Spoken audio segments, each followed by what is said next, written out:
Nigerian doctor, Dr. Richard Okoye rejected an offer of $20 million from a corporate group in Dubai in 2012 who wanted to take over his Save a Life mission in 2012 and yet went on to build a multi-million-dollar empire. His amazing story is not only a motivation to African youths but also a resurrection to even dead dreams.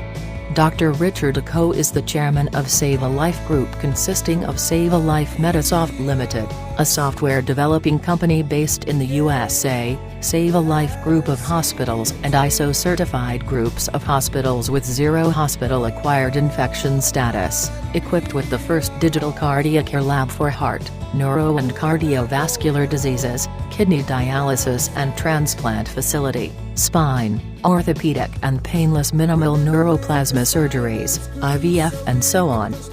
Dr. Richard Okoye is the author of 25 best-selling books and presenter of the popular radio TV show You and Your Health, running in Nigeria and Ghana. Dr. Richard Okoye is set to launch the first fully digitalized hospital in the world, the first digital medical university and research institute which includes amongst other specialties medical hardware and software technologies. He is the founder of the first medical app, Dr. Save a Life app, that comes in different languages including Nigeria's major languages. Dr. Richard Okoye is also set to launch the first 5G-compatible robotic surgery equipment in Africa. In his effort to build a robust healthcare system in Nigeria, Dr. Richard Okoye has sponsored the training of doctors in areas centered abroad. He has also supported various hospitals in healthcare improvement and equipment. In an interview with Dr. Asif Khan, the international director for Dr. Save a Life Foundation, Dr. Richard Okoye speaks on his life's mission. Excerpts. I'm completely intrigued by your story. If there's anything I want to know, it is how you overcame the temptation of rejecting the offer of $20 million. I actually didn't see that as a temptation because money was not the driving force. There was no personal ambition trying to fuel the acceptance of such. What I would rather say is that passion revolutionizes the healthcare system in Africa and overrode the ambition of the acquisition of that money at that particular point in time. Going by your background, I realize that you haven't come from a rich family. How then were you able to grow your success story from that point till now? I solely agree with you because that has been the problem of many young entrepreneurs. When people have a vision, talent or a potential, they usually see capital, or when it has to do with the bank, you're talking about the issue of I don't have collateral on the basis of background. Although there is one fundamental thing I want to let you know about. There is what is called universal currency. Universal currency for the pursuit of any global vision is not money but a track record of trust. Financial integrity is the most important dimension of it. If I look at how we started in 2010, I borrowed 500,000 naira from a microfinance bank, premium microfinance bank precisely. Then we paid back. Not just only paying back, we maintained a relationship with the bank. They saw our track record. When they saw the way we were going, they gave me 6 million naira. From that 6 million, we grew and our track record was there. One interesting thing I want to say is, not everybody may believe your vision, not everybody may believe your potential, because when they moved us to First Bank hoping that the bank would have a bigger capacity to be able to fuel the vision, but unfortunately, First Bank turned it down, possibly because they didn't believe in the vision. Read also, How I Overcame $20 Million Temptation, Nigerian Dr. Okoye. That brings us to the fact that it does not matter even when people don't believe you. Continue what you are doing, because the most fundamental thing in vision is abundance by the time or in the beginning. The great thing about vision is even when other people don't believe you, still believe in yourself. Incidentally, a man with a dog eye, the MD and CEO of Access Bank, Dr. Herbert Nwigwe, when he came in and saw the carcass, he believed in it and he was able to support us with funding to finish. So the track record enabled us to have billions of naira projects with Access Bank.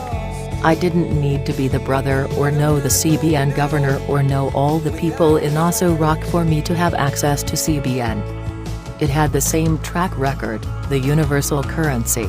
Also, when we needed to have a 900 million naira project, the CBN naturally came in because the track record was there. The currency of trust is what most young entrepreneurs tend to lack. Are you saying your relationship with the banks had nothing to do with collateral? The truth of the matter is that no bank is interested in selling your property or the collateral you have and all that. That is why most times they want you to have your financial projection. Can we see this thing you believe in? Let's see how you came up across a couple of months or a period of time. They are not saying that immediately you start, you have to become a billionaire or you have to show billions. They want to see the consistency. They want to see your financial integrity. They want to see your track record. Let's have a look at our big brother Dangote. Aliko Dangote. As of the 1980s, nobody knew him this much. However, he was busy building a track record of this universal currency, which is trust. So, when he came into the public financial domain, it was as though he entered his natural habitat. That is why, despite the political and economic bewilderment of the Nigerian system, he has not been affected because the universal currency, which is trust, has been in place and in his favor. So, that is it. It is not about the issue of collateral but the issue of can we see your financial projection and, most importantly, your integrity and the trust built over time. That is the currency. Let me just add to this, on a number of occasions, people fail to understand that there is what we call seed time in every great vision and also harvest time. The seed time is a relative term. If I have a global vision, my seed time will not be in the size of a man who has a local government, state or country kind of vision. On that very accord, people wonder how we arrived here. Number one is that you must understand your seed time. I lived in a rented 3-bedroom apartment and built the edifices you're seeing today as our hospital. Why was that so? I already knew that this money I got from the bank is not for me to start buying cars or buying houses and all that. It is for me to be able to build the business first from the return on investment and whatever be the proceed, while the bank accords the other responsibilities that will sustain it from the proceeds. That is why I was able to move from there and build my house almost 9 years later. So the problem is that most times you see young men, when money comes to their hand, they think of pleasure first rather than what will sustain the business that they ought to grow and sustain, and then from the fruit, every other thing can be in place. I think that is also an additional problem that most youths tend to have when it has to do with the issue of actualizing their dreams. You have lots of opportunities for you to remain in the United States of America and to become a citizen, but you are still here in Nigeria. What convinced you to stay here? I would say that I have a personal belief of predestination of purpose. Jesus made a statement. He said, "For this purpose and cause was I born," and I looked at it as if God brought me and made me to be born in Nigeria. Then there is a purpose for which I am here. Having the opportunity to travel to the USA and several other countries, it's not about ideas. That will only give me the opportunity to pick up some ingredients that will enable me to fulfill my primary assignment. So, having whatever we are doing in the United States and all that does not negate the fact that there is a reason to be here, and most importantly, let me tell you something. Nigeria is the richest country in the world. I don't stand to be corrected because I know what I'm talking about. The fact is that Nigeria is very rich. Rich in problems, and however, it is looking for those that will solve these problems, and you can be one of them. So seeing the situation in the respect of young people running out of the country, is because I will say they have not seen well.